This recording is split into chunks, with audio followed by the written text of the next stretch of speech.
और अब बात संसद में हुए आज फिर हंगामे की। दरअसल अदानी मामले पर हंगामे को लेकर आज फिर संसद ठप रही। विपक्ष यूएस शॉर्टलिस्टिंग फर्म हिंडनबर्ग की रिपोर्ट के बाद अदानी ग्रुप के शेयरों में गिरावट और आम निवेशकों के नुकसान पर चर्चा की मांग पर अड़ा हुआ है। विपक्ष ने आज फिर संसदीय समिति या सुप्रीम कोर्ट की जांच की मांग रखी। हालांकि लोकसभा अध्यक्ष और राज्यसभा के सभापति ने विपक्षी सांसदों के सभी नोटिसों को मंजूर करने से मना कर दिया।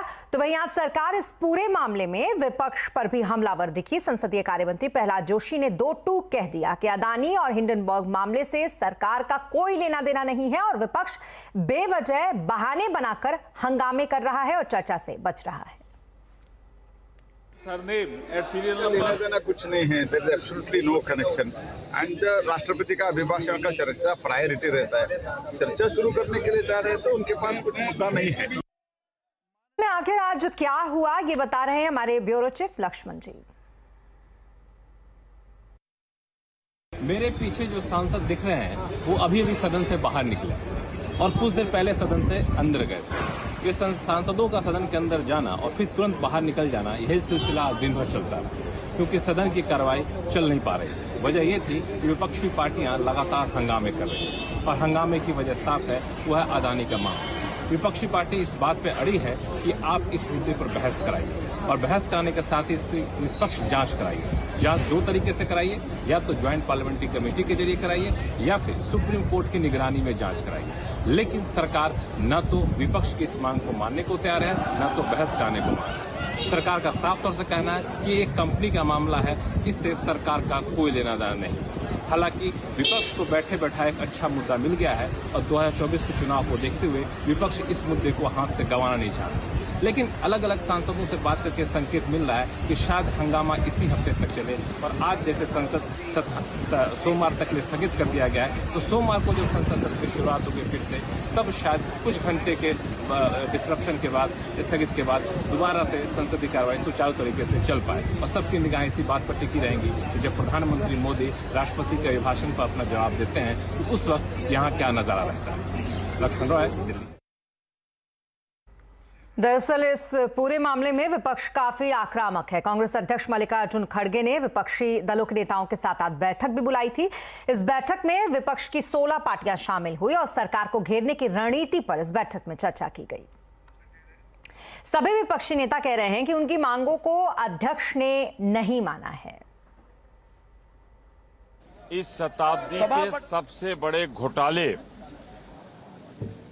और सोच समझ कर कह रहा हूं, आर्थिक रूप से डाका जो डाला जा रहा है जनता के हितों पर, उस पर 267 के अंदर हमने अपने अधिकारों का प्रयोग करते हुए एक नोटिस दी थी। हम क्या कह रहे हैं? हम सिर्फ यही कह रहे हैं कि इसकी जांच, इन तथ्यों को पता लगाने के लिए संयुक्त संसदीय दल का गठन हो जाए। निश्चित रूप से उसमें भारतीय जनता पार्टी का बहुमत है, या फिर चीफ जस्टिस ऑफ इंडिया के संरक्षण में, नेतृत्व में लगातार इस प्रकरण की जांच हो और सारे तथ्य जनता के सामने रखे जाएं। हमारा प्रयास सिर्फ एक है। तो वहीं आपके नेता संजय सिंह ने अदानी मामले पर सीधे पीएम मोदी को ही घेर लिया।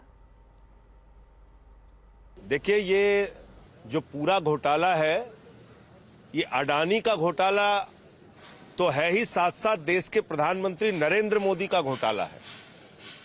और ये बात मैं क्यों कह रहा हूं? क्योंकि मोदी ने रेल दिया, मोदी ने तेल दिया, मोदी ने कोयला दिया, मोदी ने बिजली दिया, मोदी ने सड़क दिया, मोदी ने पोर्ट दिया, मोदी ने एयरपोर्ट दिया, मोदी ने सब कुछ अडानी को दे दिया।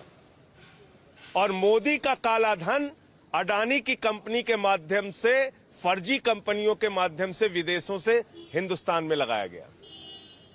तो देश के प्रधानमंत्री अब तक खामोश क्यों हैं? इस पे जेपीसी की जो अपोजिशन की डिमांड है, जेपीसी क्यों नहीं अनाउंस की जा रही है?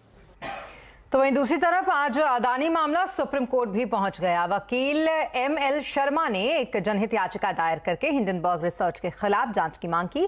याचिका में शर्मा ने आरोप लगाया है कि शॉर्ट सेलर हिंडनबर्ग रिसर्च ने अदानी के एफपीओ को टारगेट करके गलत खबर फैलाई है। हिंडनबर्ग के खिलाफ जांच होनी चाहिए और इसकी वजह से निवेशकों को जो नुकसान हुआ है उसकी भी भरपाई होनी चाहिए। एमएल शर्मा ने निवेशकों को और नुकसान से बचाने के कदम की भी मांग की है।